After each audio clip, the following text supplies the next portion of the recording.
Mtambue kwamba serikali ina wajibu wa kuwahudumia, na lengo na dhamira ya Rais Samia Suluhu Hassan ni kuona wananchi wanapata huduma bora.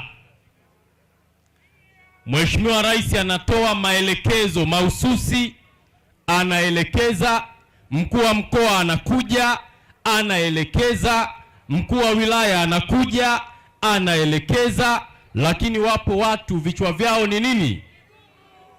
Hao ndio wanaoichonganisha serikali na nani? Na wananchi. Na kama chama hatutaruhusu hilo jambo. Kila mmoja lazima abebe mzigo wake mwenyewe. Kila mmoja lazima abebe mzigo wake mwenyewe. Niombe kwa watumishi wetu wa umma,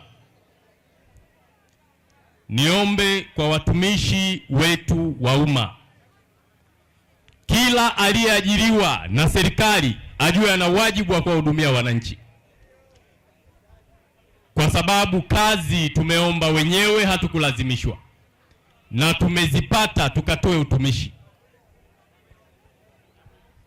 Katika masuala ya afya yaliyoongeleka hapa, nimwombe DMO hayo mambo yasije yakajirudia.